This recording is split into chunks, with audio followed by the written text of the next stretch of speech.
RTV app వార్తల్ని క్షణాల్లో చదివే అవకాశం ఉంటుంది. ఒక న్యూస్ పేపర్, ఒక టెలివిజన్ ఛానల్ మీ చేతుల్లో ఎప్పుడూ ఉంటాయి.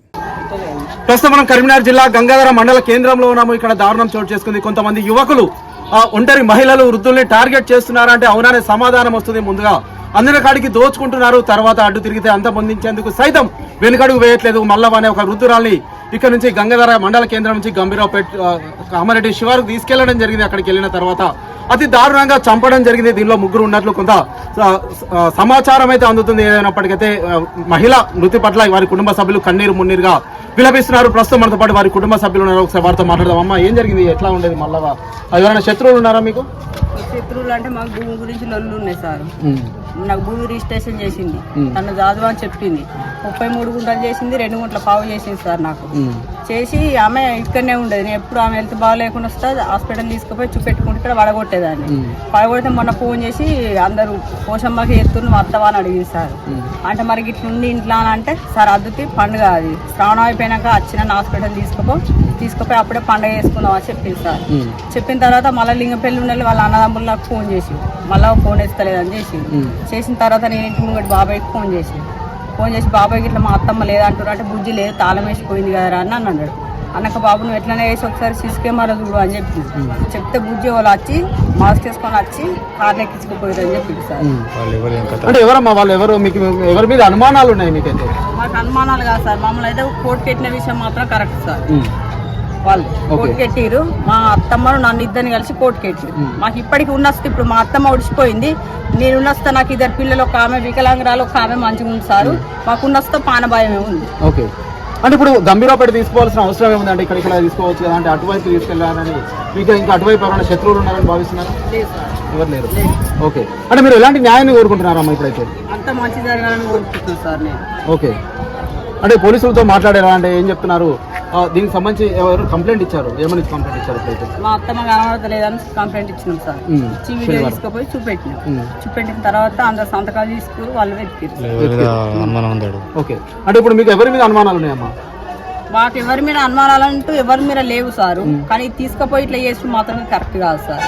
ఆమెకు క్యాన్సర్ బీమారి ఇప్పటికి 4 సంవత్సరాలు అవుతుంది. నేను హాస్పిటల్ చూపెట్టబట్టి ఎన్నిసార్లు హైదరాబాద్ తీసుకుపోయినా ఇప్పుడు ప్రతి నెలకు నీకు కరీంనగర్ దొరకపోతాను. ఒక అంటే ఇక్కడ ఉన్న స్థానిక వైద్యుడికి అయితే 2 లక్షల రూపాయలు ఇవ్వడం జరిగింది. ఆ 2 లక్షల రూపాయలు ఇస్తామని చెప్పేసి అయితే ఆ వృద్ధ మహిళను అయితే కారులో ఎక్కించుకొని వెళ్ళారంటూ కొంత సమాచారం అయితే, కొంత ప్రచారం అయితే కొనసాగుతున్న నేపథ్యంలో ఏం చెప్తారు మీరైతే? అంటే ఇతరులకు డబ్బులు ఏమని ఇచ్చిందా? ఇచ్చింది. వాళ్ళు నా సొంత అన్నదమ్ములు, నా కన్నుళ్ళు అని చెప్పింది సార్ వాళ్ళు. కానీ వాళ్ళు వచ్చి మిత్తి కట్టిపోయారు అన్న విషయం మొన్న తెలిసింది నాకు. కట్టిపోయారట సార్ వాళ్ళు. అంటే వారి ప్రమేయం ఏమైనా ఉందని భావిస్తున్నారమ్మా మీరేమన్నా? ఇంటి కావచ్చు సార్, ఉంటుండొచ్చు. ఓకే, ప్రస్తుతం మనతో పాటు వారి కోడలు మాట్లాడడం జరిగింది. కొంత మాకు సైతం ప్రాణహాని ఉంది, పోలీసులు మాకు సైతం రక్షణ కల్పించాలి అంటూ వీరైతే ప్రధానంగా కోరుకుంటున్నారు. మనతో పాటు మరికొంతమంది వారి కుటుంబ సభ్యులు ఉన్నారు, చుట్టుపక్కల ఉన్న స్థానికులు సైతం ఉన్నారు. ఒకసారి వారితో సైతం మాట్లాడదాం. బాబు, చెప్పండి, ఏం చెప్తారు? ప్రస్తుతం ఈ ఘటన సంబంధించి కొంత భయానక పరిస్థితులు అయితే ఏర్పడిన నేపథ్యంలో ఏం చెప్తారు? ఇది ఏంటిదంటే మంది కొన్ని ఎవరితో గొడవ అన్నది మాకు విషయం తెలియదు. మేము వచ్చినప్పుడు నేను అల్లున్నైతే వాళ్ళ 2 అన్నదమ్ముల సమస్యల కొన్ని గొడవలు జరుగుతున్నాయి. గొడవలు జరిగితే ఒకసారి నేనే ఇక్కడ జాగ ఉంటే అక్కడ గట్ట గిట్ట అని ఇద్దరికి వాళ్ళకి సెట్ చేసి వాళ్ళ సందర్భంలో వాళ్ళు ఉన్నారు. చేసిన తర్వాత మళ్ళీ ఏమైందనంటే అప్పుడు ఈమెనేమో అవ్వగారింటికి ఉంటుంది, వీళ్ళ భర్తనేమో కొడుకు దగ్గర ఉంటుంది. ఇట్లుంటుందా గట్లుంటుందా పద్ధతి కాదు, ఇది ఏదైనా ఉంటే మీరు ఇక్కడ ఉండరు చెయ్యండి అని చెప్పి వాళ్ళు 2 మోనని ఇక్కడ ఉంచి వెళ్ళిపోయినాం. అప్పటికి ఏమైందంటే ఆ భూమి రిజిస్టర్ అయినప్పుడు ఈమె మళ్ళీ వీళ్ళకి ఎట్లా గొడవ అయిందో నాకు తెలియదు. ఈమె మళ్ళీ ఒకరింటికి వెళ్ళి ఆయన అక్కడికి వెళ్ళాడు. ఈమె ఏం చేస్తారంటే వస్తుంది పోతుంది చూపించుకుంటే వడగొట్టిపోతుంది. అప్పుడప్పుడు ఈమె కంటే ముందు వాళ్ళ తమ్ముడు తీసుకుపోయాడు, హైదరాబాద్ తీసుకుపోయాడు, అడ్జస్ట్ తీసుకుపోయాడు. ఎవరెవరికి ఎన్ని డబ్బులు ఇచ్చింది అన్నది మాకు వివరంగా తెలియదు. అయితే ఇక్కడ నుంచి ఎవరు పట్టుకపోయినారు ఏంది అన్నది ఇక్కడ మన ఇది ఎవరు నిన్న నాయరెడ్డిపురం నుంచి ఒక వ్యక్తి వచ్చి ఆయన ముందు ఎప్పటి నుంచో పరిచయం అట ఆమెకు. ఆయన డాక్టర్ దగ్గర పనిచేసిండట. ఆయన వచ్చి నిన్న ఇక్కడనే తిరుక్కుంటా చూసుకుంటా పోయిండు. ఆయన ద్వారా జరిగింది. ఆయనకు ఎట్లా జరిగింది ఏం కథ అన్నది తెలియదు. మాకు లేదు అన్న విషయం తెలిసినాకనే ఇక్కడికి వచ్చినాము. అది ఏమైంది ఏం కథ ఎట్లా? అంటే మీరు ఎవరి మీద కంప్లైంట్ ఇచ్చారా? మీరు కంప్లైంట్ ఎవరి మీద ఇవ్వలేదు. మాది అత్తమ్మ లేదనే కంప్లైంట్ ఇచ్చినాం. కాదు అని అంటే వాళ్ళిద్దరు అన్నదమ్ముల మధ్యలోనే గొడవలు జరుగుతున్నాయి ఎప్పటి నుంచో. ఓకే, అంతే. అంటే మీకైతే ప్రస్తుతం వారి మీద అనుమానాలు అయితే ఉన్నాయి కొన్ని? అనుమానాలు ఉన్నాయి కదా, నేను చెప్తున్నాం కదా సార్. అట్లా ఓకే, అంటే ఎంత అండి ల్యాండ్, ఎంత అది ఎన్ని గుంటల భూమి, ఎన్ని ఎకరాలకు సంబంధించింది అది? అది ఫస్ట్ భూమి ఎంతనో పెద్ద ఐడియా లేదు, ఆడుకోలేదు. ఆ భూములు వాళ్ళే, మేము లేకుంటేనే వాళ్ళే పట్ట చేసుకున్నారు. ఫస్ట్ 2 గుంటలు 2 ఎకరాలు ఫస్ట్ పట్ట వేసిరు సార్ చిన్న కొడుకు. తర్వాత మా వాటకు వచ్చేది ఎకరం 33 గుంటలు మళ్ళీ వెనక సిరి చేసిరు సార్. మా అత్త మీద 2 గుంటల పావు ఇచ్చేసింది, చెరువు వెనక 33 గుంటలు అది చేసింది సార్ నా పేరు పైన. ఈ పెద్ద కొడుకును పట్టించుకోలేదు, కోడలు లేదు, ఏది లేదు. కొడుకును వాళ్ళ దగ్గరనే ఉంచుకున్నారు. ఇప్పటికి 16 సంవత్సరాలు అవుతుంది సార్. అంటే ఇప్పుడు మీరు పిల్లలు లేరు అని అంటున్నారు కదా, అంటే మీరు చెప్పే వాళ్ళు ఎవరు ఏమవుతారు? నేను వాళ్ళ అన్న తమ్మునికి కోడలు నేను. ఓకే, వీళ్ళకి పిల్లలు లేరు మా అత్తమ్మ వాళ్ళకు. ఓకే, అయితే ఇక్కడ ఉందరు అమ్మ తోలుకచ్చుకుంది నన్ను. తోలుకచ్చుకుంటే నేను ఆమెతోటి ఉంటే సంవత్సరం నాతోటి ఉన్నాడు నా భర్త. ఉండెళ్ళిపోయిండు అల్లబాయ్య దగ్గరికి. ఇక మమ్మల్ని పట్టించుకోలేదు, మమ్మల్ని మందలిచ్చలేదు, మా గురించి ఏది లేదు. మరి ఎట్లా ఇప్పుడు మీకు ఎలాంటి న్యాయాన్ని కోరుకుంటున్నారు? ఇక్కడికి వచ్చి వాళ్ళు ఉన్నారు, వాళ్ళు ఉండద్దు ఇక్కడ. ఈ భూమి వాళ్ళకి కావాలని ఉంది సార్, ఉన్నాడు చెప్తున్నాను నేను. ఓకే, చెప్పమన్నారు. ప్రస్తుతం మనతో పాటు వారి తమ్ముడు ఉన్నారు, వారి సోదరుడు ఉన్నారు. బాబు, ఏం జరిగింది అసలు? దీనికి ఎలాంటి ఎవరెవరు ఉన్నారని మీరు భావిస్తున్నారు బాబు? వీళ్ళు పంచాయతీ పెట్టుకునే మాకు తెలియదు. ఈ బిడ్డ ఒకసారి మా ఇంటికి వచ్చింది, సంతకాలు పెడతారా అంటే బాబా అని వచ్చింది. సంతకాలు పెడతారా బాబా అంటే సాధటానికి నీదే నా జిమ్మదారి, మరి మా అమ్మలో సంతకాలు పెట్టరామంటున్నావు, సాధటానికి నీదే నా జిమ్మదారి, మరి మాకు కూడా నువ్వు పెట్టాలి అని మేము అంటే మేము పెడతారు అయ్యే బాబా అని వచ్చింది. మేము రాలేదు. మేము రాకుందే మా అక్క ఈ ఇల్లు 2 గుంటలన్నర చేసింది, 38 గుంటలు సెర్వెన్క పొలం చేసింది ఈ బిడ్డకు. ఈ బిడ్డకు చేసినాక ఆ బిడ్డ ఏమంటుంది, బాంచ దానికే చేసినవా, నాకు చేయవా అని ఇక్కడ గొడవలు పెట్టుకొని ఈ పంచాయతీ జాగ్రత్త తీసుకున్నాం. కోర్టు దాకా కూడా పోయింది, మా అక్కడ కోర్టు కూడా పట్టించింది. కరెక్ట్, ఏదేమైనప్పటికైతే ప్రాణాలు తీసేంత వరకైతే వెళ్ళడం సబబు కాదు. ఎందుకంటే ఒక మనిషి ప్రాణం తీయడం చాలా దుర్మార్గం. ఎందుకంటే దుర్మార్గం కాదు ఇది. ప్రాణం తీసే ఇక్కడ కొట్లాడి ఉంటుంది, ఇంకో గుంట ఎక్కువ చేయించుకొని ఉంటుంది, ఇంకా 5 గుంటలు ఎక్కువ చేయించుకొని ఉంటుంది, 5 లక్షలు ఎక్కువ తీసుకొని ఉంటుంది, పెయిది బంగారం చరిత్ర 2 తులాలు పంచుకొని ఉంటుంది. ప్రాణం ఎక్కడ పోయింది? అంతా పిస్తాను నేను చూసిందా. ఓకే, అంటే మీరు మరి ఎట్లా ఇప్పుడు ఈ సమస్య, అంటే ఎవరి మీద అనుమానాలు ఉన్నాయి, అంటే మీరు ఎలాంటి న్యాయాన్ని కోరుకుంటున్నారు? ఇంకా చెల్లె ఉన్నది గంగల, చెల్లె ఎక్కడండి గంగల, చెల్లెని తోడు బొంద పెట్టినాక చెల్లి ఉన్నది, మీకు బొంద పెట్టాను పెట్టి.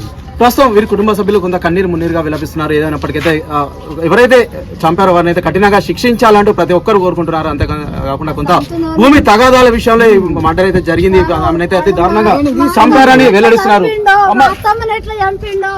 వాళ్ళను కూడా వాటిలోనే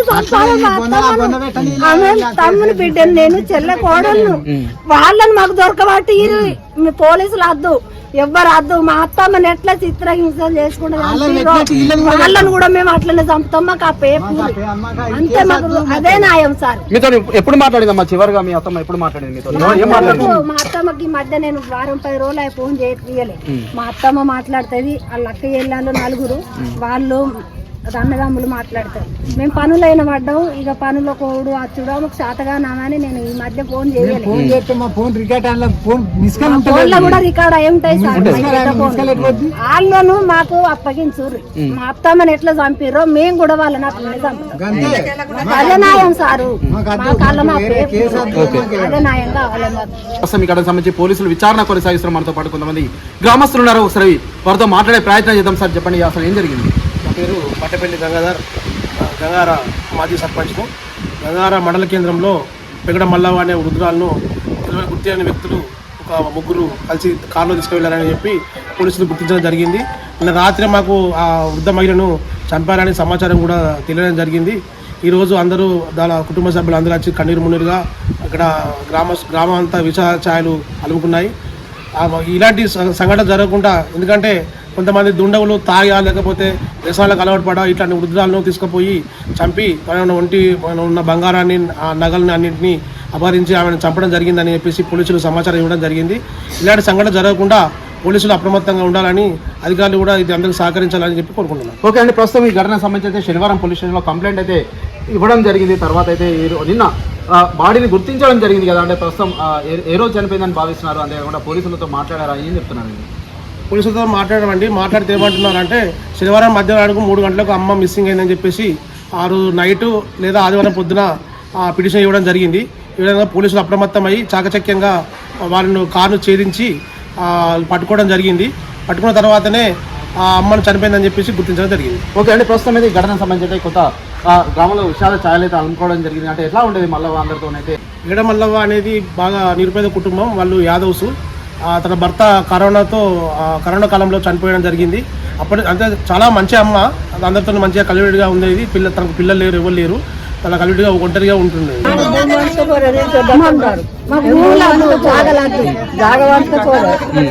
మా చెల్లెకి 5 సంవత్సరాల క్యాన్సర్ రోగం వచ్చి నా కొడుకు నింపుకొచ్చిండు. నా కొడుకు హైదరాబాద్ 4 సర్ర తీసుకుపోయాడు, బొమ్మ తలుపు తీసుకుపోయాడు. ఈ కుడికాల కాడ పెద్ద కోడలు ఉంటే ఆ పెద్ద కోడలకు 30 గుంటల భూమి చేసింది, ఇల్లు చేసిండు. ఆ పొల్ల ఆర్చుకున్నది, ఆ పొల్ల ఆర్చుకుని ఆ పొల్ల మీదనే నమ్మినాం.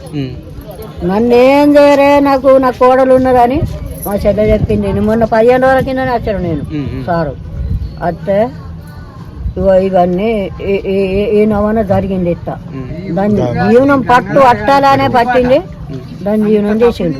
దాని జీవనం ఎట్టవేయండు, వాళ్ళ జీవనం అట్టవాలి. ఎందరైతే వాళ్ళు చంపిరో మా అత్తమ్మను, వాళ్ళు ఎందరు ఉన్నారో వాళ్ళందరినీ మాకు ఆ పేపులు అంతే. తెలుసా ఎవరు ఉన్నారో మీకు తెలుసా? మాకు ఇంకా మా వాళ్ళు చెప్పాలి ఎవరెవరు అన్నారని. 3 ఏమో దొరికిర్రట, ఆ 3 ఇంకెందరు ఉన్నారో వాళ్ళని మాకు ఆ పేరు కావాలి. ప్రస్తుతం మనతో పాటు వీరి కుటుంబ సభ్యులు దొంగతనానికి వస్తే మాలు తీసుకొని ఇంత పడిగా తీసుకున్నా కానీ మేము బారేసుకున్నాం. కానీ అంటలేదు గక్కడ కానరాని రాజ్యంలో అది ఇక్కడ కాదు అక్కడ కాదు, గక్కడ మోటికి టిక్కర్ వేసి ఇబ్బందిగా తీసుకెళ్ళారు. నా చెల్లె జీవనం ఎంత కొట్టుకుని కోడి పిల్లని కోసేస్తే అర్ధగంట సేపు కొట్టుకుంటుంది. అంతకని నేను దాని కొడుకులు లేరు, బిడ్డలు లేరు, నా కొడుకే తింపుకొచ్చింది, మేమే ఆర్చుకున్నాం. అది ఆ పొల కప్ప చెప్పిన కోడలు. ఓకే, ప్రస్తుతం మనతో పాటు వీరి కుటుంబ సభ్యులు మాట్లాడుతున్నారు. ఎవరైతే చంపారో అతి దారుణంగా చంపడం జరిగింది, నోటికి స్టిక్కర్ వేసి గొంతు పిసికి చంపారు అంటూ వీరి కుటుంబ సభ్యులు, వీరి సోదరుడు అయితే వెల్లడిస్తున్నారు. అంతేకాకుండా వీరి కూతురు కోడలు సైతం మాట్లాడడం జరిగింది. ఏదైనప్పటికైతే ఎవరైతే చంపారో వారిని మాకు అప్పయ్యపండి, మేమే వారికి తగిన శిక్ష అమలు చేస్తామంటూ వీరు ప్రధానంగా కోరుకుంటున్నారు. ఏదైనప్పటికైతే గ్రామంలో విషాద ఛాయలు అనుకున్నాయి. ఒంటరి మహిళను చూసి ఇక్కడ నుంచి అయితే అపహరించడం జరిగింది. శనివారం రోజు ఇక్కడ నుంచి తీసుకెళ్లడం జరిగింది. ఈ శనివారం రోజే చంపడం జరిగింది. గంభీరావుపేట కామారెడ్డి శివార్లో మృతదేహాన్ని పడేయడం జరిగింది. ప్రస్తుతం ఈ ఘటనకు సంబంధించి వీరి కుటుంబ సభ్యులు కన్నీరు మున్నీరుగా విలపిస్తున్నారు. మూతికి స్టిక్కర్ వేసి అంతేకాకుండా గొంతు నులిమి చంపడం జరిగిందంటూ వీరు ప్రధానంగా ఆరోపిస్తున్నారు. ఏదైనప్పటికైతే బాధిత కుటుంబాన్ని ఆదుకోవాలి, ఎవరైతే తప్పు చేస్తారో వారిని కఠినంగా శిక్షించాలంటూ ప్రతి ఒక్కరు కోరుకుంటున్న పరిస్థితి గంగాధర మండల కేంద్రంలో చోటు చేసుకుంది. Vote studio. మరిన్ని వీడియోస్ కోసం ఛానల్ ని సబ్స్క్రైబ్ చేయండి. లేటెస్ట్ అప్డేట్స్ కోసం వాట్సాప్ ఛానల్ ని ఫాలో అవ్వండి. ఆ లింక్ డిస్క్రిప్షన్ లో ఉంది.